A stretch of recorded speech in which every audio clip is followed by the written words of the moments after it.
Hello and welcome to English Time with Sana, the podcast for intermediate and advanced learners who are ready to cross the gap from fluent to fluent and fantastic. I'm Sana. By day, I'm in the classroom navigating the wonderful chaos of language learning. And by podcast, I'm sharing those insights with you. Here, you'll expand your vocabulary, overcome common language learning struggles, and finally build the fluency mindset you need. Have you ever been speaking one language only to have a word from a completely different one pop into your head? If you're learning multiple languages at once, I bet you know this struggle all too well. I was recently reminded of just how common this is by 3 of my students. They're all living abroad now, and while they're improving their English, they're also doing something incredibly ambitious. They're learning the local language of their new homes. One is in Canada learning French, another in Denmark tackling Danish, and a third in the Netherlands working on Dutch. They all came to me with the same frustrating question. Why do I keep mixing up the languages? If this sounds familiar, you're not alone. This linguistic crosstalk is a common hurdle for anyone on a multilingual journey, but it's one we can absolutely overcome. So in today's episode, we're tackling a crucial question: how to learn multiple languages at once without getting mixed up. Ready? Let's dive in. 1. Build a strong anchor. This is the most important rule. Think of it this way. If you try to build 2 houses at the exact same time, both will be wobbly. Your brain needs a solid foundation first. So don't start 2 languages from scratch, especially if they're similar, like Spanish and Italian. The overlap will just confuse you. Instead, choose one language to be your anchor.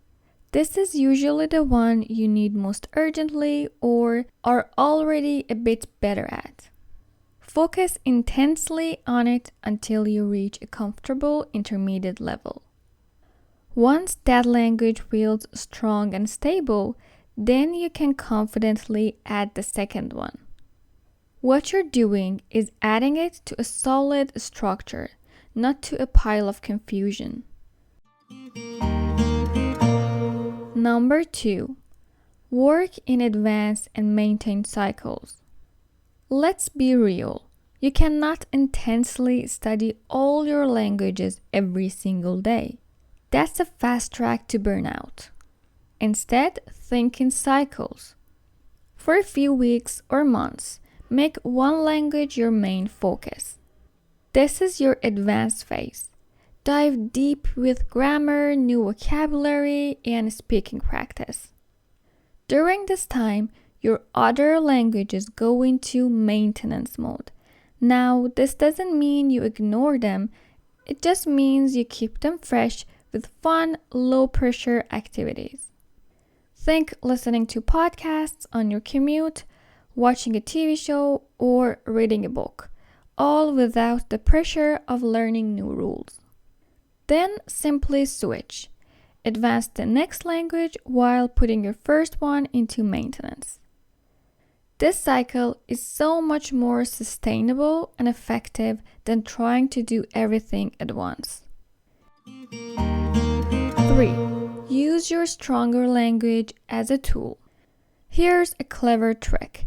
Use your stronger language as a tool to learn the newer one.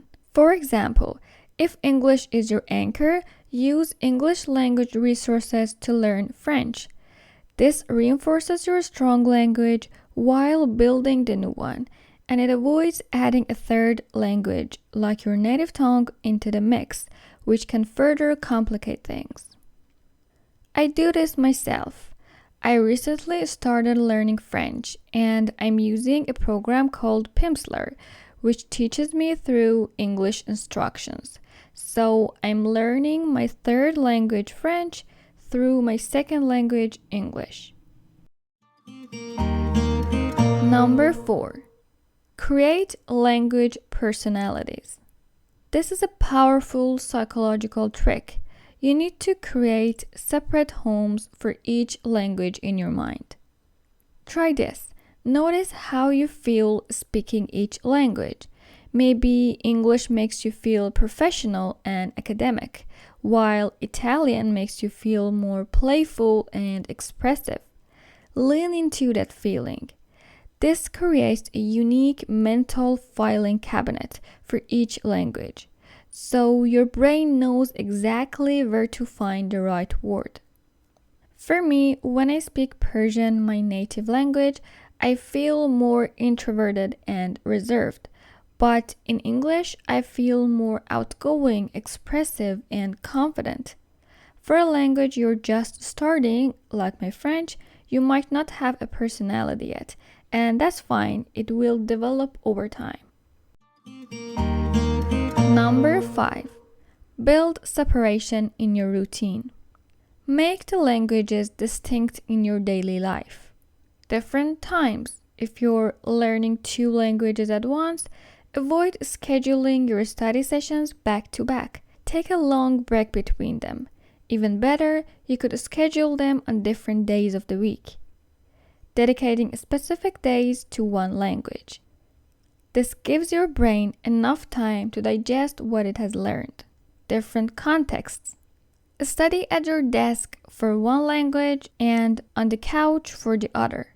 Use different colored notebooks, different apps, or different types of media. This visual and contextual separation tells your brain, okay, it's time to switch gears. Number 6. Define your why for each language. You don't have to master every skill in every language. Be strategic with your goals. Maybe you only need to read academic papers in one language, but you need to speak another for daily life. Your goal determines your practice. A reading goal means lots of books and articles.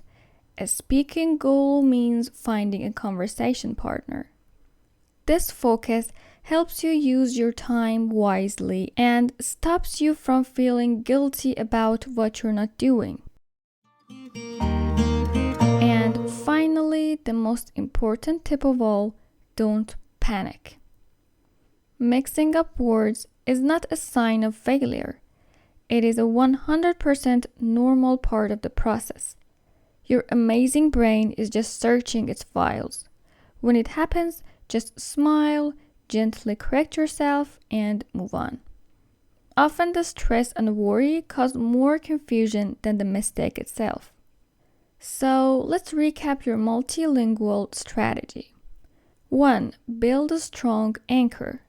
2. Work in advance and maintain cycles. 3. Use your stronger language as a tool. 4. Create language personalities.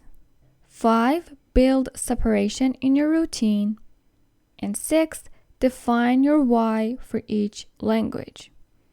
You are training your brain to do something incredible, so be patient and trust the process. Okay everyone, that's all for today's main lesson. Thank you so much for joining me, and remember, your journey doesn't have to end when the episode does. To help you practice everything we learned, I've created a free worksheet and glossary for this episode. You can get it by joining my Telegram channel. The link is in the description. Now, I'd love to hear from you. This week's question is, when you speak different languages, do you feel like a slightly different version of yourself? Tell us about your language personality in each language you're learning. Share your answers in the comments. I read every single one. That's all for now. Remember, progress over perfection. See you next time on English Time with Sana.